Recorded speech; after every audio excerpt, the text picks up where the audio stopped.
Well, how about we examine the actual facts and only then cast judgment? Preliminary analysis by both official Israeli bodies and independent experts indicate that this so-called report includes IPC invented data that did not exist. They invented 182 virtual deaths to reach the threshold of 188, supposedly for famine.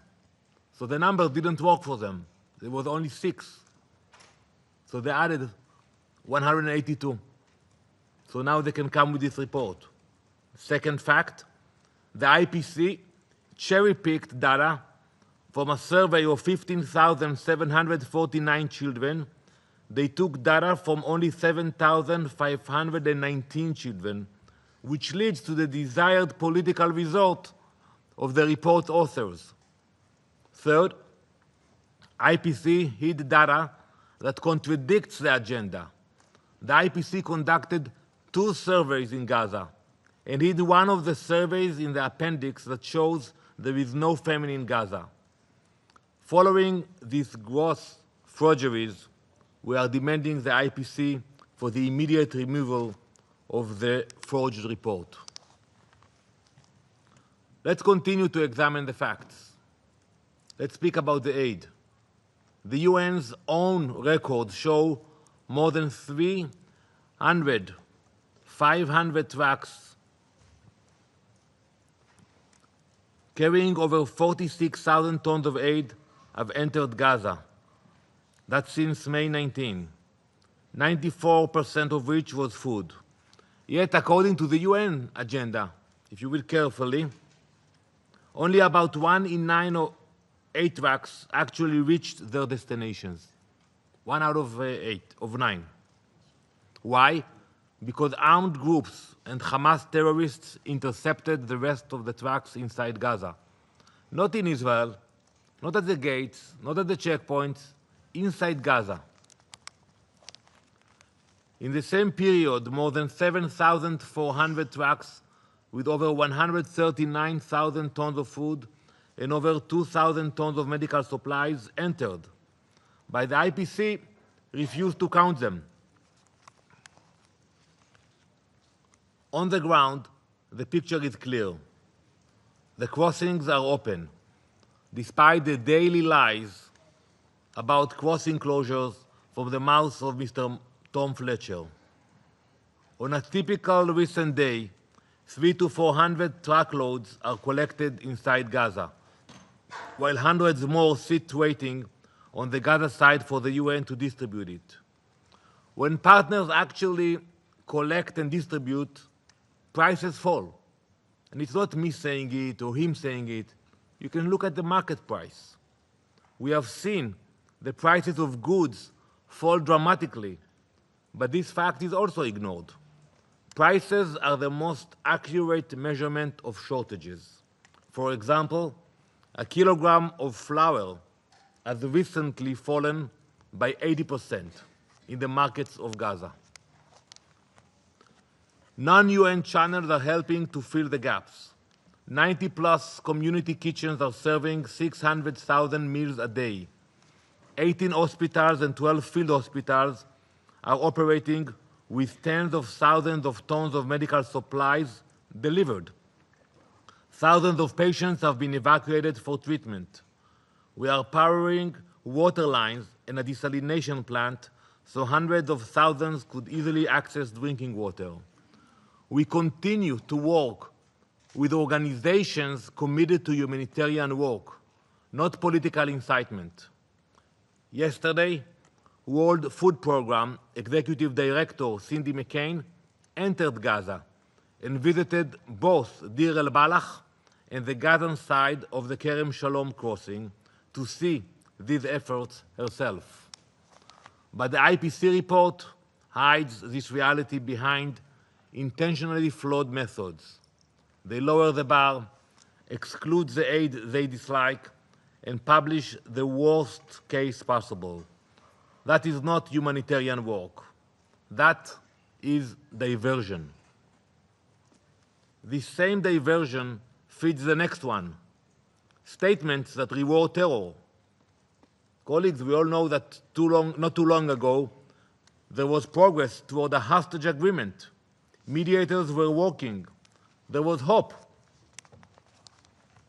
Then France and the UK made their announcements about their recognition intentions.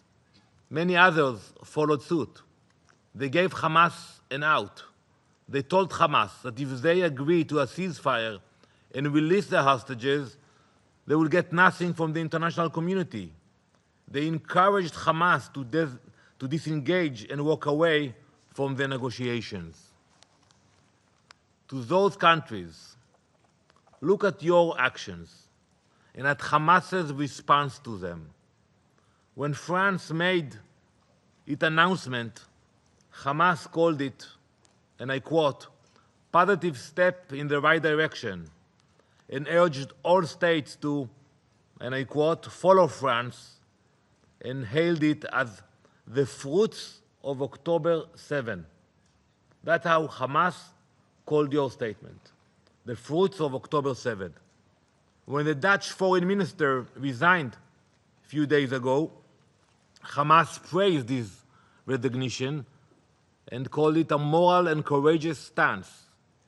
When Australia changed its policy, a Hamas official thanked the Australian Prime Minister for his, quote, "political courage."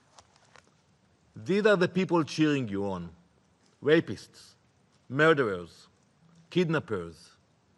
You are supposed to stand for Western values, peace, justice, and human rights, but your policy is applauded by terrorist monsters who continue to hold innocent people hostage.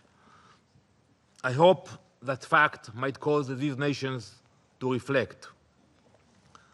So I hope the virtue signaling was worth it, worth the pain of the hostages, worth the pain of their families, worth the pain of the civilians in Gaza whom Hamas uses as human shields and political tools.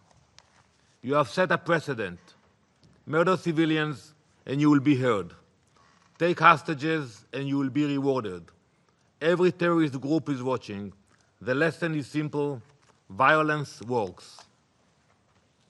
Now we look to September, where there may be more statements similar to the New York Declaration, which naively states, and I quote, "Hamas must end its rule in Gaza and hand over its weapons to the Palestinian Authority." So I'm asking you, and I will ask the leaders that will come here in September, how do you plan on accomplishing this? How exactly do you plan on removing Hamas from the equation? How do you think it will go? You will ask them to disarm? You will ask them to leave Gaza and bring the PA officials? The last time they had any relationship with the PA officials, and Mr. Mansour can agree to that because I don't know if he was there, they threw them from the rooftops in Gaza. They tortured them, the PA officials. That was the last time any PA official was in Gaza. So when you make a statement, how it will work?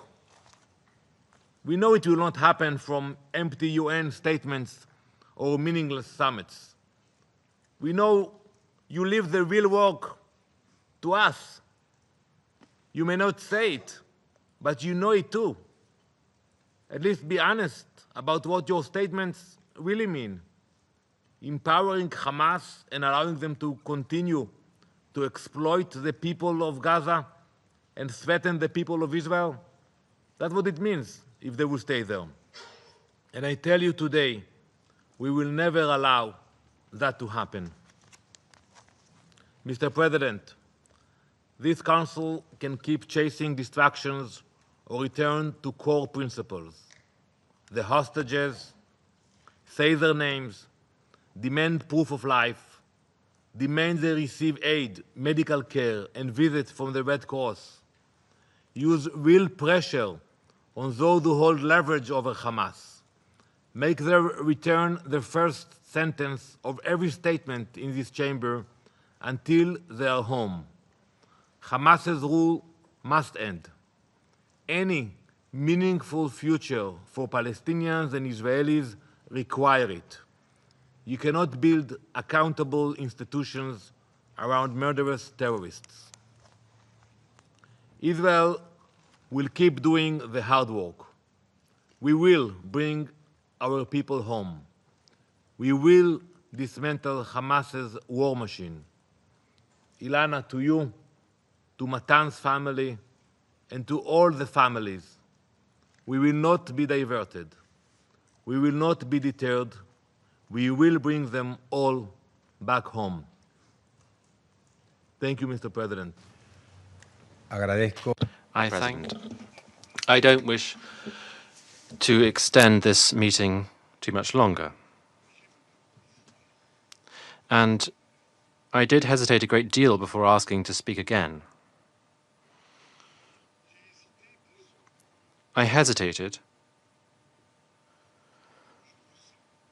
because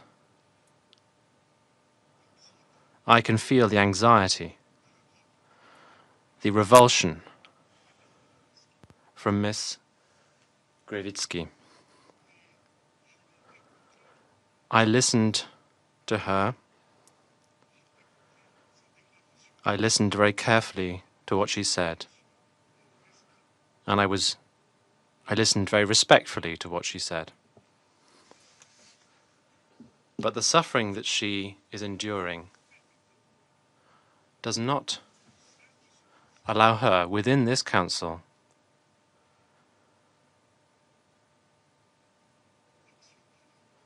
to do what she did. That is to say, to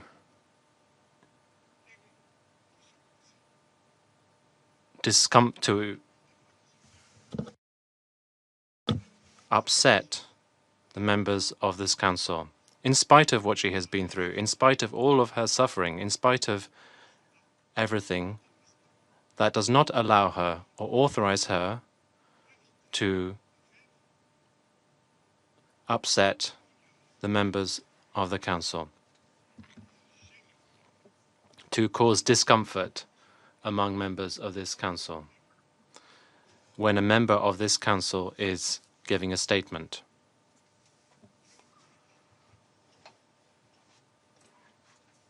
I don't wish to respond directly to what was said by the representative of Israel. Simply, I just wanted to say that I regret that 2 days ago there were 20 people killed.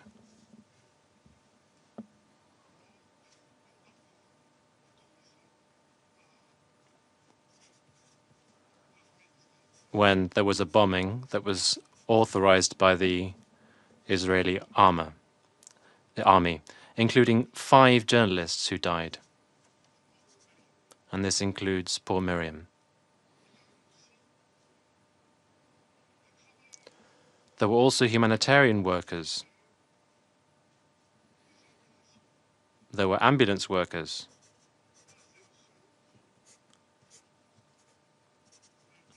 Not one word was uttered for those 20 victims, 20 human lives. Human lives that were cut short. They had families, they had children. Not one word of regret was uttered, at least before this council.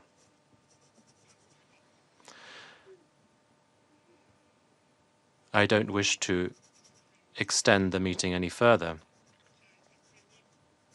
This meeting has been painful for us all, because we all felt, beyond our country's positions, we all felt a deep feeling of inability to act, a feeling of helplessness, unable to fulfill our mandate.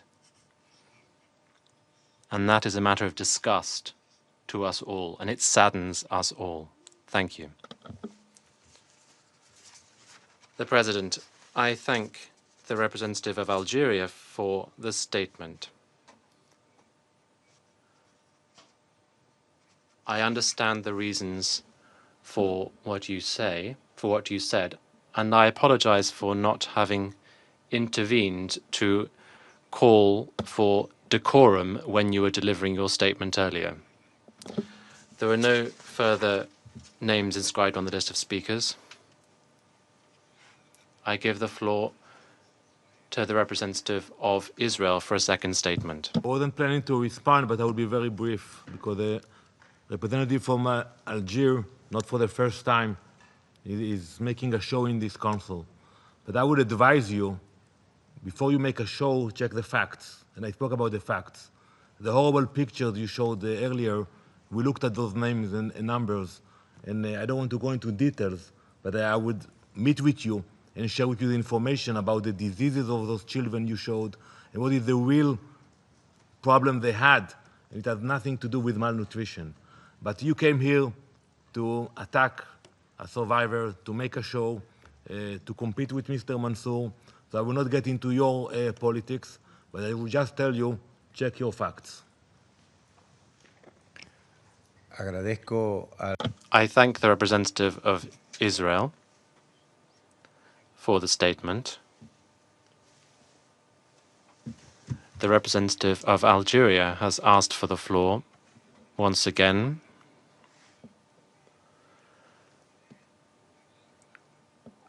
I will allow him to have the floor for a second and final time. You have the floor. Thank you, Mr. President. I do apologise for taking the floor once again. Quite simply, I would wish to raise the issue that the facts are clearly documented.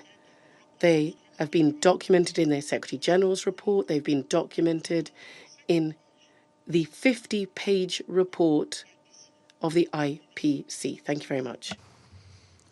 Muchas gracias. Thank you. I thank the representative of Algeria for that second statement. There are no more names inscribed on the list of speakers. The meeting